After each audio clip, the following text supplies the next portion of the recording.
नमस्कार दोस्तों, स्वागत है आपका आपके अपने चैनल पे और आज से हम लोग स्टार्ट करने वाले हैं बचे हुए 3 महीने अक्टूबर, नवंबर और दिसंबर का हाल।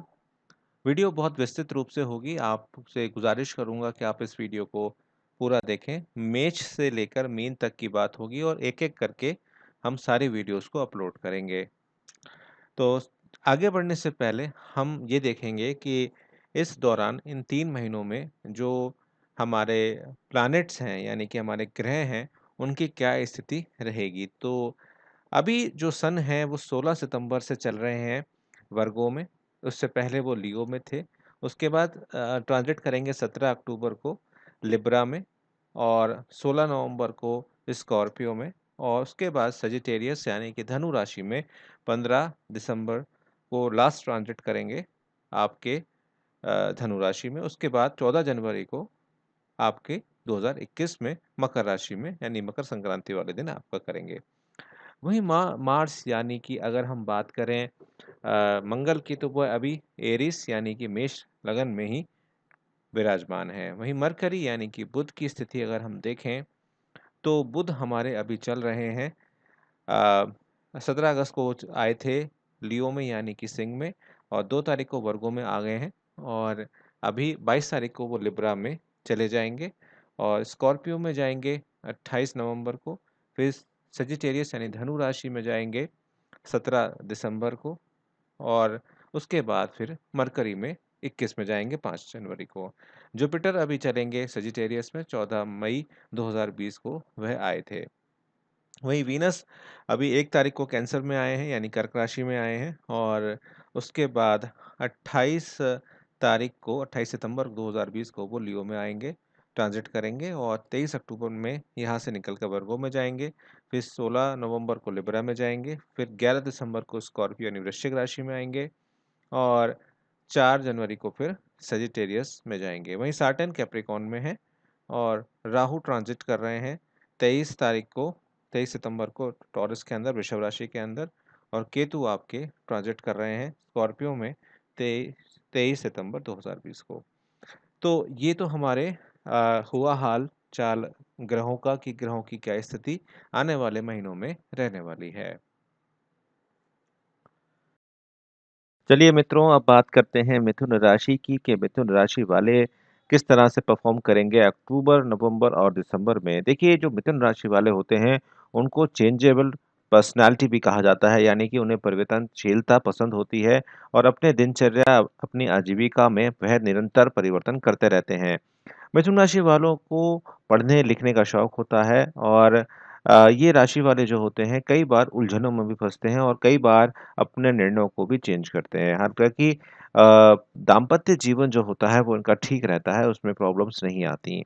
अब बात करते हैं कि अक्टूबर का महीना आप लोगों के लिए कैसा रहने वाला है।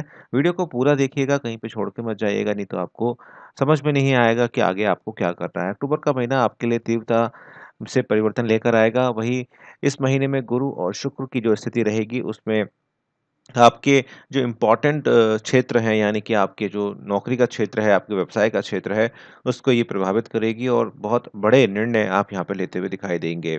अक्टूबर के पूर्वार्ध में राशि से केंद्र में 3 ग्रहों की उपस्थिति आपको शक्तिशाली बनाएगी और बहुत ही इम्पोर्टेंट निर्णय आप यहाँ पर लेते हुए दिखाई देंगे। आर्थिक संसाधनों में भी आप आगे बढ़ेंगे और किसी के ऊपर किसी तरीके का प्रेशर ना बनाएँ, तो बेहतर आपके लिए रहेगा, नहीं तो दिक्कतों का सामना आपको करना पड़ सकता है। देखिए, अपॉर्च्युनिटी का महीना रहेगा, आपको अच्छी अपॉर्च्युनिटी मिलेगी, लेकिन आपको बहुत ही ज़्यादा ध्यान से चलने की आवश्यकता यहाँ पर रहेगी। नवंबर की स्थिति में थोड़ी-सी शांति आएगी और थोड़ा-सा आप रिलैक्स महसूस करेंगे और धीरे-धीरे जो असंतुलन आपकी ज़िंदगी में था, उसको आप मिटाने का प्रयास यहाँ पे करते हुए दिखाई देंगे। और यही समय रहेगा जब आप अपने नीचे जो लोग काम करते हैं, उनकी समस्याओं को आप यहाँ पर सॉल्व करते हुए दिखाई देंगे और सफलतापूर्वक आगे बढ़ते हुए यहाँ पर दिखाई देंगे। ये बहुत अच्छा समय रहेगा जब आप बहुत ही धैर्यवान होकर आगे बढ़ेंगे और जीवन की भाग-दौड़ में आप अ, थोड़ा-सा अपने लिए समय निकाल पाएँगे और यहाँ पर आपके जीवन साथी का भी आपको अपार सहयोग यहाँ पर देखने को मिलेगा और परिस्थितियाँ आपके पक्ष में आती हुई दिखाई देंगी। दिसंबर का महीना आपके लिए रिस्पॉन्सिबिलिटी वाला रहेगा, जिसमें आपको काफ़ी परिश्रम करना पड़ेगा और कई कार्यक्रमों में आपको एक साथ कार्य करना पड़ेगा। अभी आर्थिक लाभ के लिए आपको इंतज़ार थोड़ा-सा करना पड़ेगा, हालाँकि आपके आर्थिक लाभ यहाँ पर होते रहेंगे। यहाँ पर सडन गेन की जो प्राप्ति है, वह भी होती हुई दिखाई देगी, लेकिन उसके साथ-साथ खर्चे भी उतने ही तेज़ी से आपके बढ़ते हुए दिखाई देंगे। महीने के तीसरे सप्ताह में थोड़ा-सा आपको मानसिक तनाव रहेगा और मन में तरह-तरह के भाव आ सकते हैं। दैनिक जीवन में समस्याएँ थोड़ी-सी रहेंगी, लेकिन आपको थोड़ा-सा और अच्छे तरीके से काम यहाँ पे करना पड़ेगा। मंगल का ये महीना बीतने के लिए आप जैसे-जैसे महीना आगे बीतेगा, उसमें आपके लिए अनुकूलता आएगी। सूर्यदेव आपको प्रसन्न रखें अगर आप उन्हें, तो आपको फ़ायदा होता हुआ दिखाई ज़रूर देगा। तो अब बात करते हैं आपकी नौकरी की, आपके व्यवसाय की, लेकिन वीडियो को पूरा देखिएगा, इससे आप ही का फ़ायदा रहेगा। देखिए, अक्टूबर की स्थिति में आपकी यात्राओं के योग बनते हुए दिखाई देंगे और महीने का दूसरा सप्ताह जो होगा, वो परिवर्तनों का होगा, जैसे मैंने आपसे शुरू में ही कहा। मंगल दशम से होकर क्रोध को थोड़ा-सा बढ़ाएँगे, फ्रस्ट्रेशन भी बढ़ा सकते हैं और इसमें आपको बहुत ही धैर्य से काम यहाँ पर लेना होगा। महीने का तीसरा सप्ताह संतान की तरफ से चिंताओं वाला रह सकता है, वहीं आर्थिक लाभ बढ़ेगा, लेकिन कार्य में अनुशासन भी आपको बढ़ाना पड़ेगा। यहाँ पर जो क्रोध की अधिकता है, वह आपके काम को बिगाड़ सकती है, इसलिए जितना हो सके क्रोध को अपने कंट्रोल करके चलें। यदि नौकरी पेशा है, तो आपके अधिकारों में वृद्धि होगी और इस समय आप जितना कम बोलेंगे, उतना आपके लिए बेहतर रहेगा। वहीं नवंबर के लिए थोड़ा-सा उथल-पुथल का समय रहेगा प्रगति थोड़ी-सी उस तरह से नहीं होगी। वहीं अगर आप नौकरी करते हैं या स्टूडेंट लाइफ में हैं, तो आपको बहुत महत्वपूर्ण कार्यों को यहाँ पर करना पड़ेगा और धैर्य के साथ आगे आपको बढ़ना पड़ेगा। आप एक साथ रह के बहुत सारे काम नहीं चला सकते, इस बात का आपको विशेष ध्यान रखना पड़ेगा। बृहस्पति ग्रह धनु से मकर में थोड़े दिनों के लिए आएँगे, जिससे आपको फ़ायदा होगा और संतान का यहाँ पर स्थिति बेहतर होती हुई दिखाई देगी। जीवनसाथी के साथ इस समय महत्वपूर्ण कार्यकलापों में आपको फ़ायदा होगा और यहाँ पर विदेशों से आपको फ़ायदा हो सकता है। यहाँ पर कॉम्पिटिशन आपको बहुत फेस करने को मिलेगा, लेकिन महीने का जो अंतिम सप्ताह रहेगा, उसमें स्थितियाँ बेहतर होती हुई दिखाई देंगी। आय में आपकी वृद्धि होती हुई दिखाई देती है। वहीं अगर हम दिसंबर की बात करें तो ये महीना आपके लिए यात्राओं से भरा रह सकता है। पहले सप्ताह के मुकाबले दूसरे सप्ताह में आपकी स्थिति बेहतर होती हुई दिखाई देगी। आप बहुत ही डिसिप्लिन के साथ आगे बढ़ेंगे और संतान के नाम से अगर कोई कार्य आपने कर रखा है, तो वह आप थोड़ी-सी बाधाएँ आने के बाद आप अ आगे बढ़ते हुए दिखाई देंगे। हालाँकि समस्याएँ अभी परेशान आपको करती हुई दिखाई देंगी। तो तीनों महीनों का अगर हम नौकरी और व्यवसाय को देखें, तो काफ़ी ठीक-ठीक कहा जा सकता है, कोई मिला-जुला समय आपके लिए कहा जा सकता है। अब बात करते हैं स्वास्थ्य के दृष्टिकोण से, तो अक्टूबर का महीना आपके लिए साधारण जाएगा और थोड़ा-सा आपको विशेष ध्यान रखने की आवश्यकता रहेगी। राशि स्वामी बकरी होने से सर्दी, खाँसी, जुकाम जैसी समस्याएँ आपको हो सकती हैं।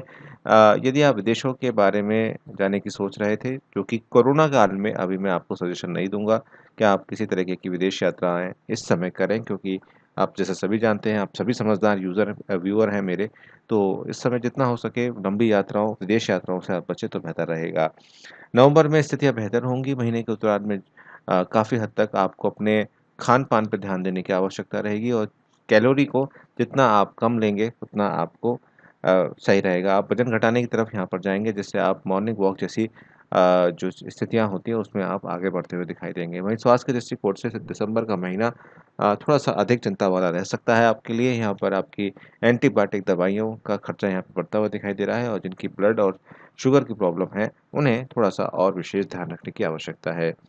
अब बात करते हैं आपके रिलेशनशिप्स की, तो यहाँ पर आपको थोड़ा-सा परिश्रम करना पड़ेगा अक्टूबर में और कई बार ऐसा मन करेगा आपका कि आप सब छोड़-छाड़ के कहीं चले जाएँ, यानी वैराग्य का मन भी आपके मन में आता हुआ दिखाई देगा। हालाँकि संतान के साथ और परिवार के साथ आपकी स्थिति सही चलेगी, लेकिन जो आजीविका का क्षेत्र है और प्रेम प्रसंग है, उसमें अभी आपको थोड़ा-सा ध्यान रखने की आवश्यकता रहेगी क्योंकि प्रेम प्रसंगों में यहाँ पर थोड़ी-सी क्रोध की अधिकता रह सकती है। कोशिश करिएगा कि अपने क्रोध को यहाँ पर कंट्रोल करें। वहीं नवंबर में आपको काफ़ी हद तक अपने रिश्तों को सँभालने की आवश्यकता रहेगी। हालाँकि घर-परिवार के साथ आपके रिश्ते सुधरेंगे और पिता पक्ष से आपको थोड़ी-सी डाँट मिल सकती है सुनने को। नए मित्र बनेंगे, पुराने मित्रों से मुलाकात भी होगी, लेकिन प्रेम प्रसंगों में अभी आपको थोड़ा-सा ध्यान रखने की आवश्यकता रहेगी। वहीं दिसंबर का महीना भाई-बहनों के साथ संबंध सुधारने का रहेगा, पुराने रिश्तों को सँभालने का रहेगा, बड़े-बड़े आयोजनों में मिलना हो सकता है।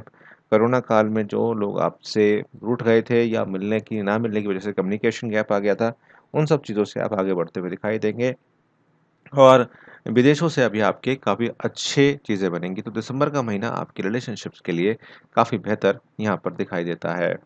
अगर आपके तीनों महीनों को मैं निचोड़ के रूप में निकालूँ तो मुझे ऐसा लगता है कि मिला-जुला समय अभी रहेगा आपके लिए। आपकी बहुत बड़ी एक्सपेक्टेशन लगाना कुछ ख़ास नहीं होगा और किसी भी तरीके की जो बड़े निर्णय हैं उनको बहुत ही धैर्य के साथ आपको लेना होगा। उपाय के रूप में आप अपने इष्ट का ध्यान करें, साथ ही साथ हनुमान चालीसा का और शिव चालीसा का पाठ आप करें, तो इससे आपको बहुत फ़ायदा होगा।